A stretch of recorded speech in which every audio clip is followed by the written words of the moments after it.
Hello दोस्तों, आप देख रहे हैं डार्क केमिस्ट्री क्लासेस में हूं रामेश्वर वर्मा। आज का हमारा टॉपिक है 5s, राइट। तो ये टॉपिक बहुत अच्छे होने वाला है। अगर आप हमारे चैनल में नए हो तो प्लीज लाइक और सब्सक्राइब जरूर करें, राइट। तो आज हम पढ़ेंगे क्या क्या चीज। तो आज हम 5s का बेसिक इन्फॉर्मेशन देखेंगे। फिर 5s में जो 5s का वर्ड है उसका हम अलग अलग डेफिनेशन आपको बताएंगे, सबका मतलब बताएंगे और उसको हम कहाँ कहाँ कैसे यूज कर सकते हैं इसके बारे में बताएंगे, राइट। तो सबसे पहला टॉपिक हमारा हो जाएगा इसका बेसिक इन्फॉर्मेशन। याद रखिएगा, बेसिक इन्फॉर्मेशन आप हमारे पास क्या हो जाएगा 5s। तो 5s का इतिहास के बारे में बात करते हैं तो सन 1970 में, याद रखिएगा सन 1970 में जापान में क्या हुआ था।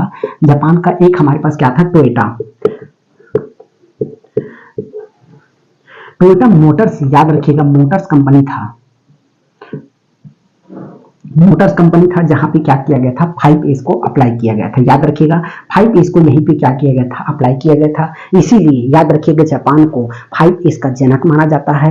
और 5s का जो 5 वर्ड है वो जापानीज वर्ड है, इसको आपको याद रखना है। ये इंटरव्यू का बहुत ज्यादा ट्रेंड क्वेश्चन हो गया है कि 5s कहाँ, इतिहास कहाँ से है, उसका जो वर्ड है वो कहाँ से है और 5s को कहाँ कहाँ यूज कर सकते हैं। तो इसके बारे में बहुत आपको डिटेल से पढ़ना है। याद रखिएगा कुछ भी नहीं है, डेली लाइफ में आप भी इसको क्या कर सकते हो, प्रैक्टिस ला सकते हो। तो सबसे पहला हम देखते हैं, ये तो हमारे पास बेसिक इंफॉर्मेशन हो गया। इसको यूज कहाँ कहाँ कर सकते हैं आप, हर एक जगह आप क्या कर सकते हो 5s अप्लाई कर सकते हो। जैसे आप लैब में जॉब करते हो तो लैब में अप्लाई कर सकते हो, पावर प्लांट में जॉब कर रहे हो तो पावर प्लांट में यूज कर सकते हो, अगर आप कोल माइंस में यूज कर रहे हो तो माइन में भी इसका क्या कर सकते हो, यूज कर सकते हो। अगर आप घर में हो तो घर में यूज कर सकते हो, कोई दिक्कत नहीं है।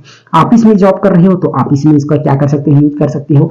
स्कूल में आप जॉब कर रहे हो तो स्कूल में भी इसका कर सकते हो 5s अप्लाई कर सकते हो। याद रखिएगा तो इसका 5s एक इतना इंपॉर्टेंट रोल प्ले कर रहा है आज के डेट में, भाग दौड़ की जिंदगी में तो बहुत ज्यादा। क्योंकि 5s क्या होता है, 5s अगर कहीं पे अप्लाई हुआ है उसको कोई भी नया पर्सन जाके क्या कर सकता है, एग्जीक्यूट कर सकता है। अदरवाइज क्या होता है, कोई लेब है, याद रखिएगा कोई क्वालिटी लेब है, उसमें कोई नया बंदा गया तो उसको कुछ सामान ही नहीं मिलेगा, तो ये तो बहुत गंदा बात है ना। या फिर उसमें मिलेगा नहीं तो उसको एनालिसिस क्या करेगा। अगर 5s वहां पे एप्लीकेबल है तो वो क्या करेगा, नया बंदा भी जाके क्या कर सकता है, वहां पे एग्जीक्यूट कर सकता है। याद रखिएगा अब हमारे पास 5s का वर्ड होता है। सबसे पहला होता है हमारे पास सीरी। ये पांचों वर्ड जापानीज वर्ड है, याद रखिएगा। सीरी, सीरी का मतलब होता है छटाई, इसका हम बताएंगे अभी। दूसरा होता है सीटोन, सीटोन का मतलब होता है व्यवस्थित। तीसरा होता है शिशो, शिशो का मतलब होता है सफाई।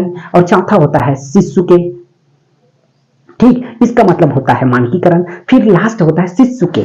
याद रखिएगा थोड़ा चौथा और पांचवा दोनों थोड़ा सा मिलता जुलता वर्ड है, कंफ्यूजन होता है। याद रखिएगा इसका मतलब होता है स्वशासन, स अनुशासन। याद रखिएगा, राइट। ये पांचों वर्ड है, ये 5 वर्ड जापानीज वर्ड है, इसको याद रखिएगा। तो सबसे पहला हम इस बात करते हैं सीरी का, ठीक है। तो सबसे पहला हमारे पास क्या हो जाएगा वर्ड, याद रखिएगा सीरी, ठीक है। अब ये सीरी हमारे पास क्या है, एक जापानीज वर्ड है, इसको आप बता रहे हैं। इसका मतलब क्या होता है, छटाई होता है। याद रखिएगा इसका मतलब क्या होता है, छटाई होता है। अब छटाई कैसे करोगे, क्या चीज का छटाई करना है। मान लो आप किसी लेब में काम कर रहे हैं, कोई लेब में काम कर रहे हैं, राइट। अब ये लेब में आप एक पूरा रूम देखे हैं।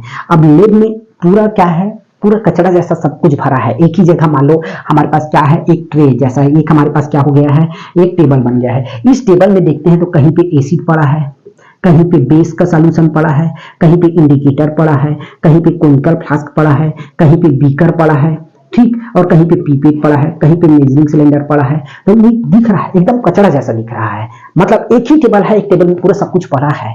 तो आपको देख के थोड़ा सा कोई सामान लोगे तो उसमें खतरा भी है। एसिड सिंपल है, वहां आपको बेस लेना है, हो सकता है एसिड आपके हाथ में गिर जाए। कई प्रकार का आपको क्या है उसमें खतरा भी है। तो आपको क्या करना है, इसका छटाई करना है। अब छटाई कैसे करोगे, तो एसिड का सिंपल है, मतलब एसिड तो एक ही नहीं रहेगा। मान लो मेरे पास क्या हो सकता है, एसिड हो सकता है, H2SO4 हो सकता है, राइट, CH3COOH हो सकता है, ठीक। ये हमारे पास क्या हो जाएगा, एसिड का सिंपल हो गया। दूसरा मैं देख रहा हूँ, ये हमारे पास एसिड सॉल्यूशन हो गया। बेस का देखता हूँ तो सोडियम हाइड्रोक्साइड हो जाएगा, ठीक। उसके बाद क्या हो जाएगा, सोडियम कार्बोनेट हो जाएगा।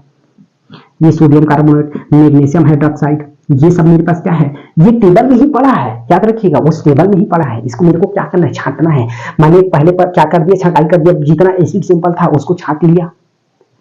मैं देखा, मार्किंग किया, भाई ये पूरा एसिड है, इसको किनारे रखो। ये बेस है, इसको किनारे रखो। इंडिकेटर की मैं बात करता हूँ तो मेरे पास फिनाइल इंडिकेटर हो गया, मिथाइल ब्लू हो जाएगा, मिथाइल ऑरेंज हो जाएगा, ठीक है। और उसके बाद ब्रोमोफिनाल हो जाएगा। इस प्रकार से मेरे पास 15-16 प्रकार का क्या है, इंडिकेटर है। उसको देखा, एक जगह उसको रख दिया। छटाई कर रहे हैं ना अभी भाई, इंडिकेटर एक जगह रख दिया, और उसके बाद कोनिकल फ्लास्क को देख रहे हैं, एक कोनिकल इधर, एक कोनिकल फ्लास्क उधर, तो सबको कोनिकल फ्लास्क को एक कोने में रख दिया। फिर बीकर को देखा तो बीकर भी वैसा एक जगह रख दिए, मेजरिंग सिलेंडर को एक जगह रख दिए। तो इस प्रकार से सब जितने भी प्रकार का होमोजीनियस सामान है एक एक जगह रख दिए। अभी हेट्रोजीनियस जैसा पूरा फैला हुआ है, याद रखिएगा हेट्रोजीनियस जैसे हमको मतलब ही नहीं है, एक एक जगह सबको व्यवस्थित रखना है। हमने सबका छटाई कर दिया। अब दूसरा हम देखते हैं, दूसरा एस हमारे पास क्या हो जाएगा, सीटोन, याद रखिएगा। दूसरा हमारे पास एस क्या होता है, सीटोन होता है, याद रखिएगा। अब सीटोन का मतलब क्या होता है, व्यवस्थित।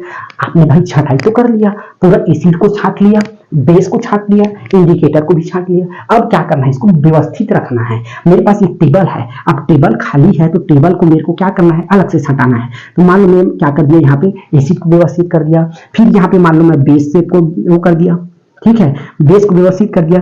फिर यहाँ पे इंडिकेटर को, यहाँ पे कोनिकल फ्लास्क को, यहाँ पे बीकर को रख दिया, यहाँ पे मेजरिंग सिलेंडर को। अब अलग अलग याद रखिएगा, इसका पूरा खंड बना दिया, इसका खंड बना दिया, इसका खंड बना दिया, इस प्रकार से। अब देखने में भी अच्छा लग रहा है। हेट्रोजीनियस देखो, होमोजीनियस देखो। भाई एक जगह आपको 10 बीकर दिख जाए अच्छा लगेगा, और 10 बीकर पूरा फैल जाए तो कितना खराब लगेगा। उसी प्रकार आपको पहला में क्या करना है, छटाई करना है, दूसरा में आपको क्या करना है, उसको व्यवस्थित करना है। और जब व्यवस्थित करोगे, मान लो मेरे पास यहाँ पे 10 बीकर अलग अलग दिख रहा है एक जगह, तो ये क्या हो रहा है, अलग अलग, तो जगह भी स्पेस ले रहा है, स्पेस भी ले रहा है, और गंदगी भी सफाई में हो रहा है। जब मैंने एक जगह रख दिया तो बाकी स्पेस दिखा वो खाली हो गया, तो उसको अपने को क्या करना है, सफाई करना है। सिस्सो, तीसरा एस जाते हैं सिस्सो, पास क्या हो जाएगा, तो हो जाएगा सिस्सो। तीसरा एस सिस्सो है, सिस्सो का मतलब होता है सफाई, ठीक है। अब सफाई किसका करना है, तो मैंने बताया आपको, पूरा एसिड सैंपल को मैं एक जगह रख दिया, पूरा फैला हुआ था, एसिड पूरा फैला हुआ था। अब भाई जगह फैला हुआ था तो जगह लिया था, अब जगह हम एक जगह रख दिए पूरा एसिड को, तो क्या हो गया, खाली हुआ जगह, उसको हम क्या कर सकते हैं, इजिली से क्लीन कर सकते हैं। याद रखिएगा, सिस्सो का मतलब होता है क्लीनिंग, मतलब जो भी आप देख रहे हो, सिंपल हटा रहे हो, आपको क्या करना है, क्लीनिंग करना है, इसको याद रखिए। अब चौथा हम देखते हैं, चौथा एस हमारे पास, याद रखिएगा, हमारे पास क्या होता है, सिकित्सु, याद रखिए। चौथा एस हमारे पास क्या होता है, सिकित्सु। इसका क्या होता है, मानकीकरण।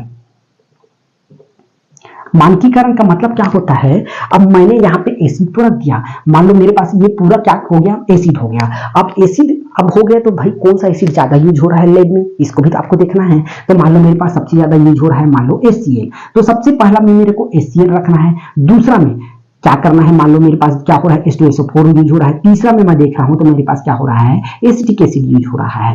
ये 3 एसिड है, और तीनों एसिड का यूज के हिसाब से हम क्या करते हैं, इसको स्टेरिलाइजेशन करते हैं। भाई मेरे पास पहला अगर ड्रावर में मैं कहीं रख रहा हूँ, ड्रावर में, तो HCl को पहला रखूंगा, फिर उसके पीछे मैं क्या रखूंगा, H2SO4 रखूंगा, उसके पीछे मैं क्या रखूंगा, एसिटिक एसिड रखूंगा। क्यों रखूंगा, क्योंकि मेरा यूज के पर्पज से, भाई मैं देख रहा हूँ कि मान लो रख दिया मैं एसिटिक एसिड को सामने, और उसका यूज ही नहीं है, उसको मैं दिन में 1 बार यूज हो रहा है, जबकि HCl दिन में 6 बार यूज हो रहा है। तो भाई सामने को मैं बार बार मेहनत करके पीछे क्यों जाऊं, उसको सामने रखना पड़ेगा ना। और सामने रखने के बाद उसमें मैं क्या करता हूँ, स्टिकर चिपकाता हूँ। याद रखिएगा, इसमें स्टिकर चिपका दिया तीनों में। ये पूरा एक ड्रावर है, इसमें मैंने एसिड का सैंपल का एक स्टिकर चिपका दिया, ठीक। अब मैं कोई लैब में आया, कोई भी नया बंदा, मैं उसको बोला कि वहां ड्रावर जाओ, एसिड का ड्रावर है, वहां से एसिड लाओ, HCl लाओ, वो इजली से जाके ले आएगा। आप वहीं पे नया लैब में गए हो, आप HCl को खोजते रह जाओगे, आपको मिलेगा नहीं। क्यों, क्योंकि वहां पे 5S सप्लाई नहीं है। जहां पे 5S सप्लाई है ये आपको देखने को मिलेगा। वहां बेस का सैंपल के लिए जाओगे, बेस का आपको मिल जाएगा, इंडिकेटर की जगह इंडिकेटर मिल जाएगा, ठीक। तो चौथा में हमको क्या करना है, सबको एक जगह स्थायी करना है, और उसकी जरूरत के हिसाब से उसको हमको क्या करना है, बंटवारा करना है। और हम देखते हैं कहीं कि जो ज्यादा हमारे पास क्या है, जो ज्यादा हमारे पास खतरनाक चीज है, उसको नीचे रखना है, जितना ज्यादा हो सके नीचे। कांच की बोतल है HCl का, उसको आपको नीचे रखना है, ताकि गिरे तो भी तो हमारा क्या हो, ज्यादा नुकसान ना हो। अगर ऊपर से गिरता है और नीचे से गिरता है तो दोनों में डिफरेंस तो रहेगा ना। इसीलिए हमको कभी भी क्या करना है, यूज के हिसाब से, और उसको नीचे से हमको ऊपर जमाना है, याद रखिएगा, ठीक है। तो ये हो गया। फिर पांचवा हम देखते हैं शिशुके, ठीक है। पांचवा एस हमारे पास क्या हो जाएगा, शिशुके। अब इसमें होता है हमारे पास क्या, स्वयं। स्वयं हम अनुशासन, याद रखिएगा, स्वयं अनुशासन, ठीक। अब स्वयं अनुशासन क्या होगा, देखिएगा। मान लो मेरे पास क्या है, मैं कोई भी एनालिसिस कर रहा हूं, मेरे को जरूरत पड़ा HCl का, ठीक। मैं एसिड में गया, एसिड कंपार्टमेंट खोला, उससे HCl यूज कर लिया, और मान लो मैं उस एसिड को लिया और कहीं भी फेंक दिया, मान लो बेस वाले में रख दिया तो वो 5s अप्लाई होगा क्या? नहीं होगा। मेरे को करना क्या है, जहां से जो सामान लिए हैं वहीं पे मेरे को रखना पड़ेगा, वहीं तभी आप क्या कर सकते हो, 5s अप्लाई कर सकते हो। याद रखिएगा 5s तभी अप्लाई होगा या 4s तभी अप्लाई होगा जब आप 5वां को करोगे। आप व्यवस्थित तो कर लिए, पहले सफाई छंटाई कर लिए, व्यवस्थित कर लिए, सफाई कर लिए, उसको बंटवारा भी कर दिए। अब उसके बाद आप जहाँ से उठा रहे हो वहीं नहीं रख रहे हो तो कहाँ से अप्लाई होगा भाई? जहाँ से आप इतना मेहनत कर दिए 4 स्टेप में, 5वां स्टेप में खाली आपको उठाना है, यूज करना है, फिर रखना है। आपकी सहूलियत के लिए है, आपकी सहूलियत के लिए इतना सारा किया गया है। आपको क्या करना है, इजी से आपको मिल जा रहा है। अब जहां से आप लिए हो वहीं पे आपको रखना है। ये क्या बोलता है, 5वां बोलता है शिस्तुके। याद रखिएगा, मतलब स्वयं अनुशासन, जहां से हमने लिया वहीं पे रखना। ये हमारे पास क्या होता है, स्वयं का अनुशासन होता है। तो हमने 5s में क्या क्या देखा, पहला सीढ़ी देखा, इसमें छटाई कर दी। सीटोन देखा, सीटोन का मतलब क्या होता है, व्यवस्थित करना। और फिर शिष्यो देखे, जिसका मतलब क्या होता है, इसका मतलब होता है सफाई करना। और फिर हम चौथा देखा शिकित्सु, उसका मतलब क्या होता है, उसका मतलब होता है मानकीकरण, स्टैंडर्डाइजेशन, उसको हमको लेबलिंग करना है जिसके यूज के हिसाब से। फिर हम देखें शिष्य, उसका मतलब क्या होता है, स्वयं अनुशासन। 4 तभी अप्लाई होगा जब 5वां अप्लाई होगा। याद रखिएगा। तो ये हर एक जगह यूज होने वाला चीज है, चाहे घर, ऑफिस, लैब, प्रोडक्शन प्लांट, कहीं भी हर एक जगह इसका यूज बढ़ते जा रहा है। और इसका यूज करने से टाइम का बचत, पैसे के बचत, सामान का बचत, हर एक चीज का बचत हो रहा है। इसको याद रखिएगा, राइट। तो ये टॉपिक बहुत ही इंपॉर्टेंट है। अगर वीडियो समझ नहीं आया तो थोड़ा सा बैक करिएगा, आपको डेफिनेटली समझ आएगा। नहीं आएगा समझ, फिर आप कमेंट करिएगा तो कुछ हम अपग्रेड करके आपको बताने की कोशिश करेंगे, राइट। तो आज के लिए बस इतना ही, तब तक के लिए थैंक यू।